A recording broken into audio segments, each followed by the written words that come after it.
안녕하세요. 취미로 컨트의 김철호입니다. 한 달 전쯤에 코로나 바이러스에 대해서 나름 분석해서 자료를 올렸었는데 5월에서 6월 사이면은 우리나라에서 코로나 바이러스가 종식되지 않을까 기대를 했었습니다. 근데 최근에 보니까 다시 그래프가 바닥을 찍고 올라가는 모습을 보여주고 있어요. 전 세계적으로는 아직까지도 환자가 증가하고 있고요. 미국 같은 경우에도 증가하고 있고, 일본은 뭐 데이터가 이상하네요. 이탈리아는 다행스럽게 꺾이는 추세인데 아직까지도 엄청 많죠. 아무튼 어디 가실 때 마스크 항상 끼고 다니시길 바라겠습니다.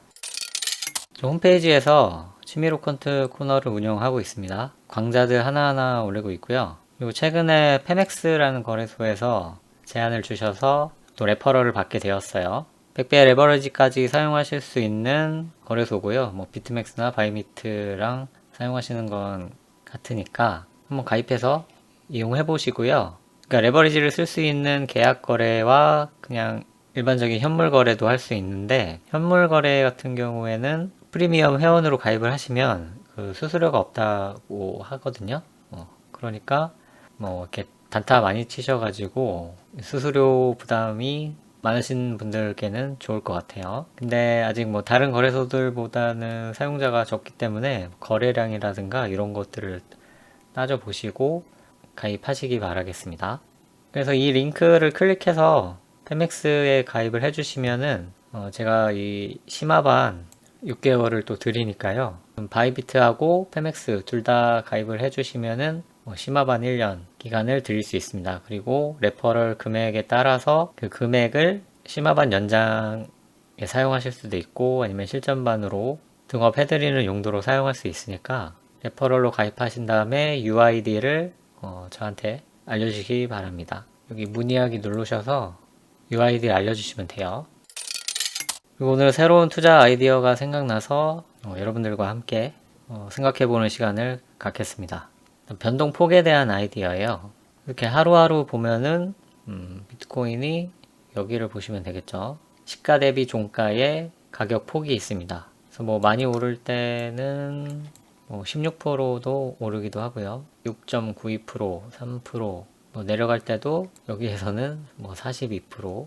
이렇게 비트코인이 움직이는 변동폭을 거래에 사용해 볼 수 있지 않을까 하는 것이 아이디어의 시작이었습니다. 그러니까 어떤 가설을 세우고 가설에 대해서 실험을 해보는 거죠. 그래서 이거를 과연 이 매매에 사용할 수 있는 의미 있는 데이터인지 그런 것을 검증해 보는 것이죠. 어떻게 보면은 과학이 발전해 온 그런 단계와 비슷하다고 좀 생각이 들었습니다. 어떤 가설을 세우고 그것을 증명하면은 그것이 원인이야 어찌 되었든 결과가 좋게 나오면은 활용을 해볼 수 있는 거잖아요. 자, 그래서 이 비트코인이 어찌됐든 뭐 이렇게 위아래로 움직이는데 그러면은 평균적으로 과연 몇 퍼센트로 움직이는지 그것을 알아낼 수 있으면 만약에 그 변동폭보다 더 크게 움직인다. 그러면은 그 크게 움직이는 그 상황이 평균적인 상황은 아니라는 거죠. 그래서 평균값보다 더 많이 올라가면은 올라간 변동폭만큼의 이익을 취할 수 있지 않을까? 뭐 그런 생각을 해봤습니다. 그래서 뭐 변동폭이라든지 아니면 뭐 거래량이라든지 이런 아이디어가 생각났으면은 그거를 좀 스크립트를 사용할 수 있으면은 구현해 볼 수 있다는 거죠. 첫 번째로 궁금한 것은 이 비트코인이 일간 기준으로 평균 시가 대비 위아래로 어느 정도의 폭을 가지고 움직이는가 그것이 궁금했습니다. 물론 차트를 보면은 이렇게 쉽게 알 수 있어요. 여기 시고저종 값이 나와 있는 부분에서 이 괄호 부분을 보시면은 시가 대비 종가의 변동폭입니다. 1.15%, 1.46%, 1.82% 나타나죠. 근데 눈으로 봐서는 알 수 없고 이 변동폭들을 다 더해서 본 개수로 나눠야 평균적인 비트코인의 변동폭을 알아낼 수 있습니다. 그래서 그것을 스크립트를 통해서 쉽게 계산을 해볼 수가 있는 거죠. 처음에 어떻게 할 거냐면은 이 변동폭을 구해야 돼요. 그러면은 변동폭을 어떻게 구할 수 있느냐? 자, 시가에서 종가를 빼서 그 절대값을 취하면 그 변동폭을 알아낼 수가 있거든요. 자, 수식으로 쓰면은 일단 변동폭을 뭐 레인지라고 해볼까요? 레인지는 시가에서 일단 고가를 빼봅니다. 이렇게 해서 어떤 값이 나오는지 그냥 이렇게 차트에 넣어보는 거예요. 그러면 이렇게 나오죠. 자, 시가에서 종가를 빼면 이런 값들이 나온다고 합니다. 0을 기준으로. 만약에 시가와 종가가 같으면은 그 값은 0일 거예요. 도지 형태로 나오겠죠. 차트 형태는.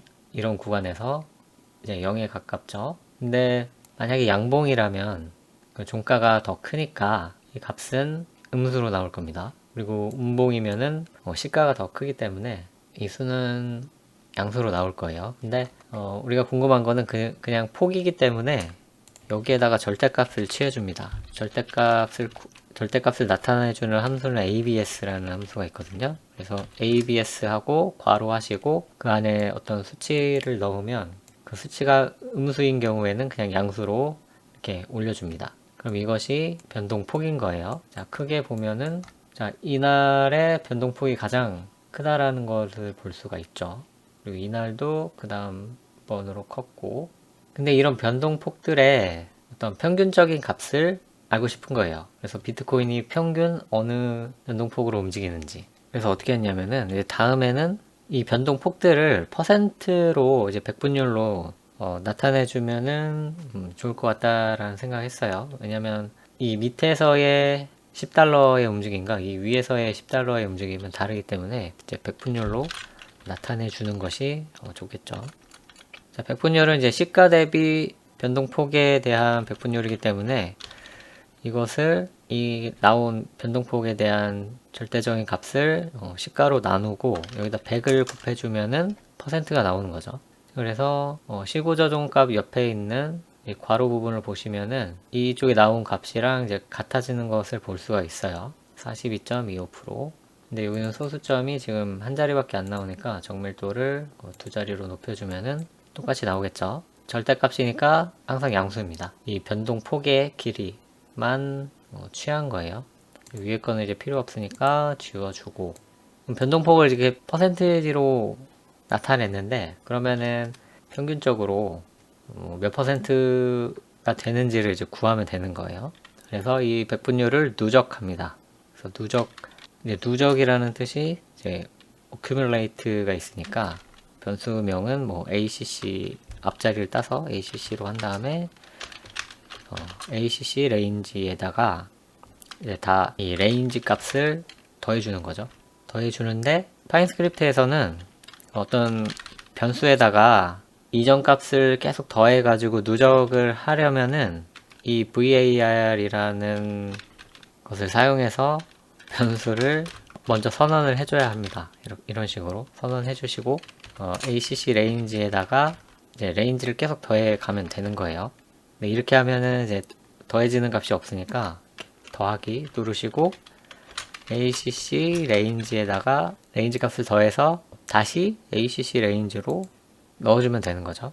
근데 그냥 이렇게 등호를 쓰시면 안 되고 제가 저번에도 말씀드렸다시피 이렇게 콜론을 붙여가지고 하시면은 같은 변수에다가 계속 누적을 해서 더하실 수가 있어요. 그래서 이렇게 한 다음에 또 값을 이렇게 한번 보는 겁니다. 이렇게 한 단계 할 때마다 과연 내가 생각한 값이 나오는지 해 나가시면 돼요. 그래서 처음에 보면은 여기도 이제 정밀도가 한 자리밖에 안 되니까 이제 두 자리로 올려주시고 처음에는 2.41 여기를 보시면 돼요. 2.41이죠. 다음에는 0.40인데 자 앞에 2.41과 0.4를 더해서 여기 2.81이 되는 겁니다. 그러면은 앞에 거랑 지금 거랑 더해서 2.81이라는 값이 제대로 나온 거죠. 그리고 그 다음 세 번째로는 그 앞에 2.81에 1.25를 더하면 되겠죠. 그러면은 암산이 안 되니까 계산기를 켜놓고 자 두 번째 누적된 값은 2.81인데 여기다가 세 번째에 변동폭에 대한 백분율 1.25를 더하면은 4.06 제대로 나왔죠. 그래서 앞에 몇 개만 해보시면은 돼요. 값들이 이제 하나하나 더해져 가면서 계속 감소하지는 않고 증가하거나 같아질 수는 있겠죠. 변동폭이 0이라면 같아지는 구간이 있을 건데 항상 0보다 큰 값이기 때문에 이 값들은 0보다 다 크기 때문에 이 누적 그래프는 항상 증가하는 모습을 나타내는 거죠. 그래서 이 값들을 이제 평균으로 나눠줘야 되니까 이것을 이제 나눠주면 됩니다. 어떤 값으로. 그래서 average 써가지고 변수명은 avg 하고 뭐 acc 이런 식으로 해서 acc range를 이제 앞에 더한 개수만큼 나눠주면 되는데, 여기서는 그 개수가 뭐냐, 그냥 봉의 개수인 거죠. 처음으로 가보시면 이 상태에서는 봉 하나에 대한 값을 누적했기 때문에 2.41 나누기 1 하면 되고, 그 다음에는 2.41과 0.4, 0을 더한 두 개가 더해졌죠. 그래서 2.81을 2로 나누면 되고, 그 다음에는 3으로 나누면 되고, 4로 나누면 되고, 이렇게 나누면 돼요. 근데 그 봉의 개수는 어떻게 구할 수 있느냐, 내장 변수 중에 바 언더바 인덱스라고 하는 이 변수가 있어요.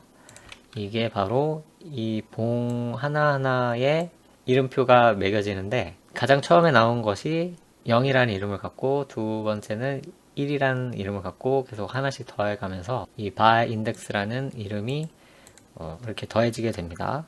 근데 그냥 이렇게 바 인덱스로 나누면은 처음에는 0으로 나눠주는 결과가 되기 때문에 그거 안 되고, 여기다가 항상 1을 더해 주시면 되겠습니다. 이 프로그래밍에서는 어떤 숫자가 시작할 때 보통은 1부터 시작하는 게 아니라 0부터 시작하기 때문에 그런 것들을 좀 알고 계셔야 좀 도움이 될 것 같네요. 이 avg acc를 또 결과값이 우리가 생각한 것이 맞는지 또 확인을 해보는 거죠. 이렇게 나왔고, 얘도 정밀도를 한 이 정도로 소수점 두 개짜리까지 표시되게 하겠습니다. 처음에는 당연히 봉이 하나밖에 없기 때문에 2.41 나누기 1은 그냥 2.41이겠죠. 두 번째는 2.81 나누기 2를 해야겠죠. 그러면은 역시 암산이 안 되니까 계산기를 켜놓고 2.81 나누기 2죠.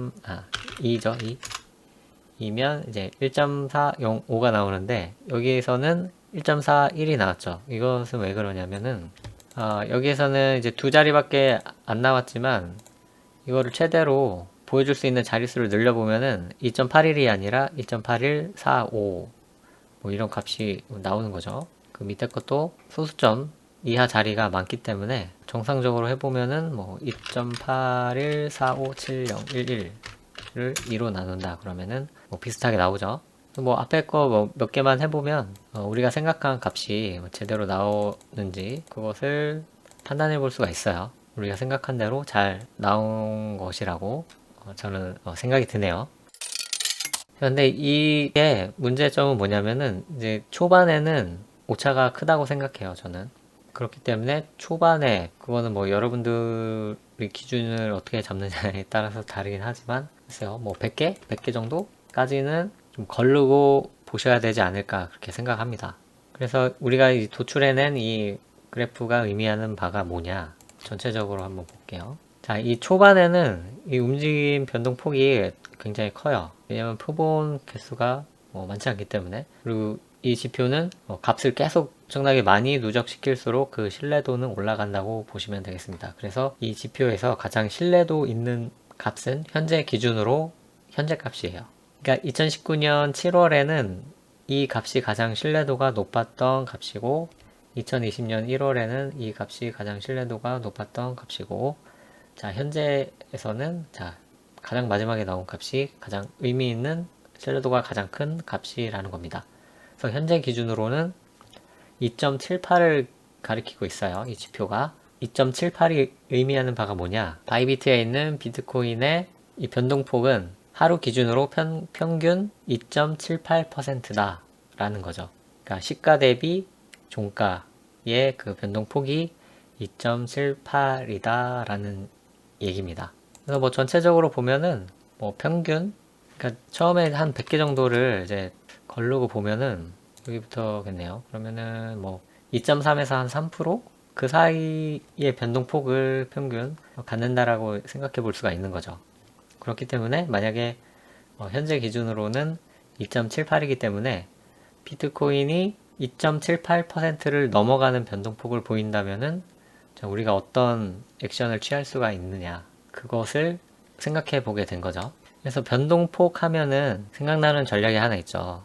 변동성 돌파 전략이라고 있습니다. 그래서 그 변동성 돌파 전략에 우리가 구한 이 변동폭 전략에 대한 평균 값을 돌파 전략의 기준값으로 사용할 수 있지 않을까라는 생각을 한 것이죠. 그래서 변동성 돌파 전략을 불러와서 변동폭에 대한 값을 이 값으로 한번 바꿔보려고 합니다.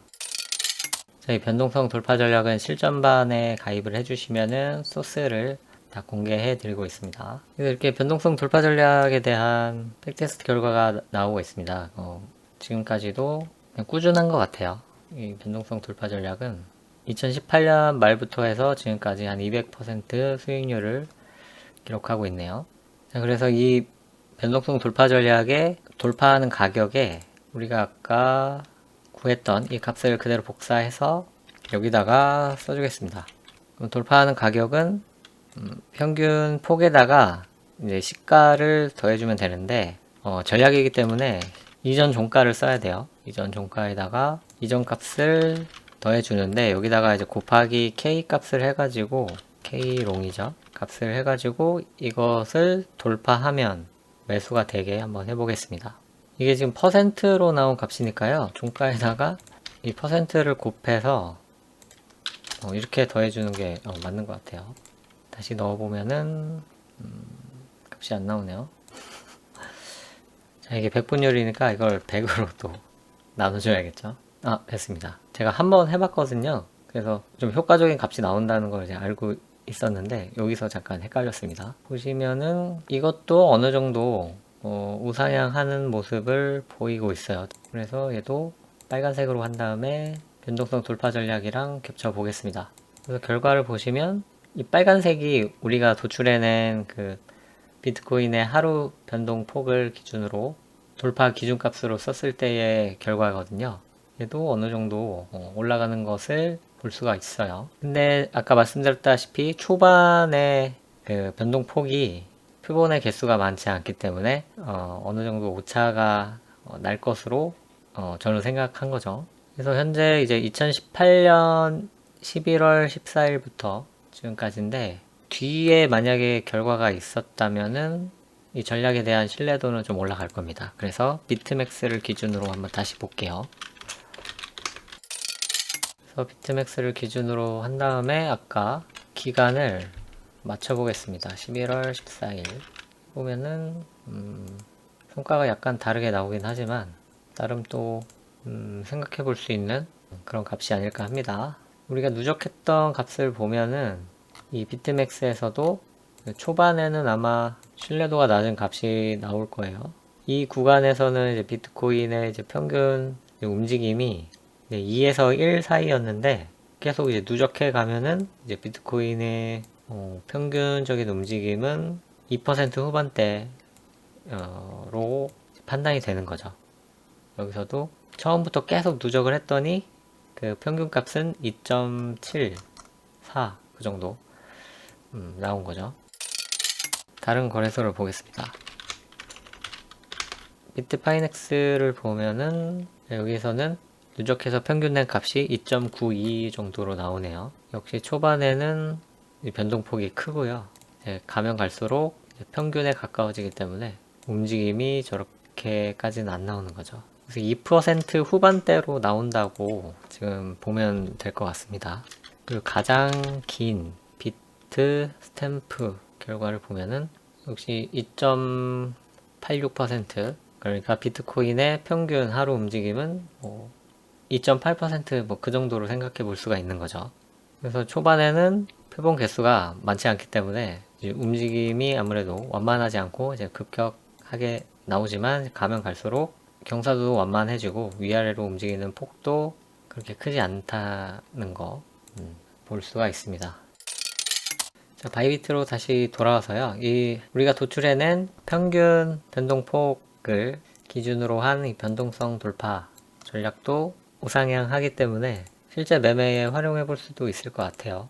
그리고 뭐 K값을 바꿔보면은 또 K값에 따라서 결과가 뭐 달라지겠죠. 지금은 그 변동폭의 절반을 사용했는데 만약에 그냥 변동폭 전체를 사용한다 그러면은 1이 되겠죠. 그러면은 뭐 이런 결과가 나오기도 하고 그 변동폭의 2배만큼 올라갔을 때 돌파 매매를 하겠다 그러면은 성과는 별로 안 좋아지네요. 순이익은 별로 안 좋아졌는데 뭐 손실폭은 더 낮출 수가 있었습니다.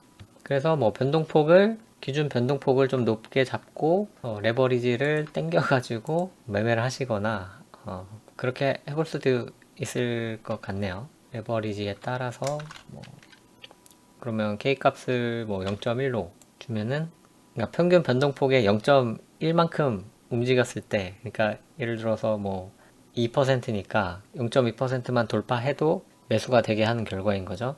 당연히 주문 횟수는 늘어나고 뭐 그러다 보니까 뭐 이 그래프의 움직임은 비트코인의 움직임을 따라서 갈 거고 수익률은 그렇게 좋게 나올 것 같지는 않은 거죠.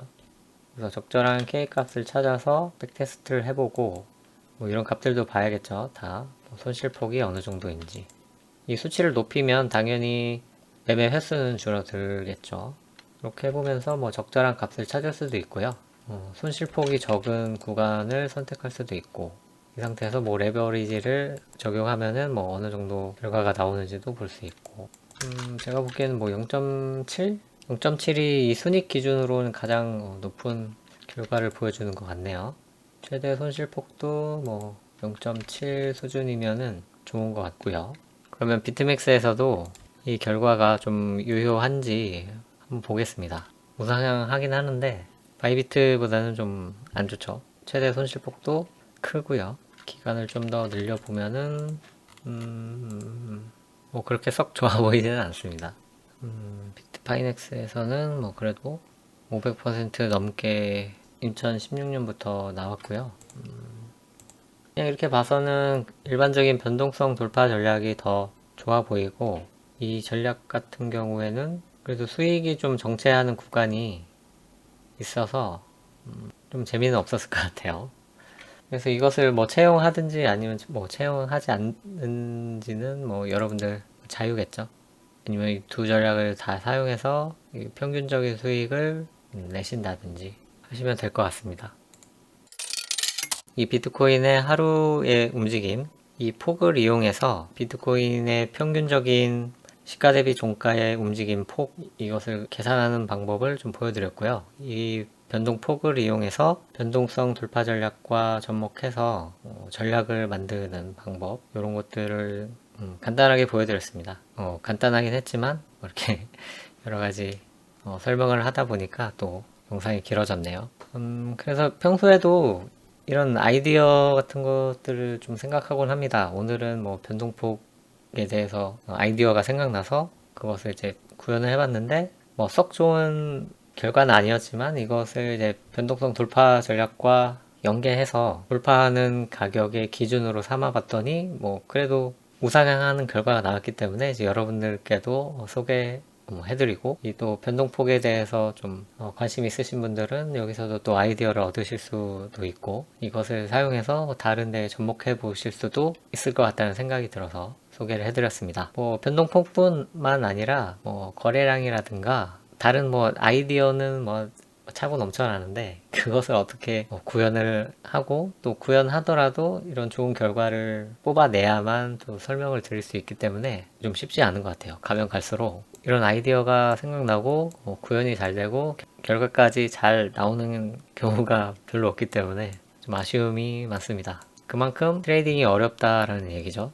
뭐 어떤 값이나 다 해보고 뭐 결과가 좋게 나온다면은 뭐 누구나 다 트레이딩에서 좋은 성적을 낼 수 있는 거니까요. 근데 그렇게 쉽지는 않다는 것을 이 결과가 보여주고 있는 거고요. 비트코인은 하루에 한 2.8% 정도 움직인다. 그것이 평균이다. 그 아이디어를 이제 드린 것만으로도 오늘 제가 드리고 싶은 말씀은 다 드린 것 같아요. 뭐 비트코인뿐만 아니라 다른 이더리움을 한번 볼까요? 제가 한 몇 개월 동안은 계속 비트코인만 하다 보니까 뭐 다른 알트코인에 대해서는 관심이 별로 없어요. 가격 뭐 보지도 않고, 뭐 비트파이넥스 기준으로 보면은 이더리움은 변동폭이 좀 줄어드는 추세네요. 한때는 뭐 평균 4.4% 움직이다가 요즘에는 3% 후반대로 움직이고, 이렇게 줄었다는 거는 뭐 이날 기준으로 또 누적을 해보면 더 변동폭이 더 줄었을 거예요. 그리고 뭐 다른 주식 같은 거 뭐 삼성전자 볼까요? 삼성전자에 해보면은 뭐 변동성 돌파 전략은 뭐 당연히 안 통하는 거고요. 삼성전자는 현재 기준으로는 뭐 1.1%대로 움직이네요. 비트코인보다는 확실히 변동폭이 적다는 것을 볼 수 있습니다. 처음부터 그냥 1%대로 움직이네요. 다른 뭐 LG전자 이런 것도 한번 볼까요? LG전자도 뭐 그냥 1%대 1.5%그 정도의 움직임이고, 다른 뭐 네이버 한번 볼까요? 네이버도 한 1.5%대. 비트코인은 뭐 암호화폐보다는 주식이 훨씬 좀 움직임이 적긴 하네요. 한국전력 이런 거 보면은 뭐 얘도 1%대. 리플 같은 거 보면은 역시 암호화폐는 주식보다는 높아요. 4%대니까. 이렇게 해서 오늘 변동폭에 대한 아이디어로 변동폭도 구해보고 변동성 돌파 전략에도 접목해 봤습니다. 여러분들이 만약에 뭐 변동폭 뿐만 아니라 다른 아이디어가 있으시면은 의뢰를 해주셔도 좋을 것 같습니다. 뭐 개인적인 지표 의뢰나 이런 것들은 실전반 회원분들 대상으로 해드리고 있어요. 그게 시간이 너무나 많이 걸리고 하는 일이기 때문에. 근데 어떤 이런 뭐 간단한 아이디어에 대해서는 좀 이렇게 간편하게 해볼 수 있는 전략들도 있고요. 또 이렇게 공개적으로 제가 유튜브를 통해서 아이디어를 드리면은 또 채널 성장에도 도움이 되니까 그런 아이디어가 있으시면은 뭐 주시기 바라겠습니다. 뭐 앞으로는 뭐 이런 성과가 뭐 잘 나오지 않더라도 그거 어떤 아이디어가 있을 때 뭐 다른 거기에서 또 파생되어 나온 아이디어가 있을 수 있으니까 제가 생각해서 좀 참신한 아이디어를 드릴 수 있으면 이렇게 스크립트로 작성해서 영상을 준비해 보겠습니다. 오늘 사용한 스크립트는 제가 정리해서 홈페이지에 올려놓을 테니까 관심 있으신 분들은 소스 복사하셔가지고 공부해 보시기 바라겠습니다. 궁금한 점은 댓글 달아주시고요. 그럼 저는 다음 이 시간에 돌아오겠습니다. 고맙습니다.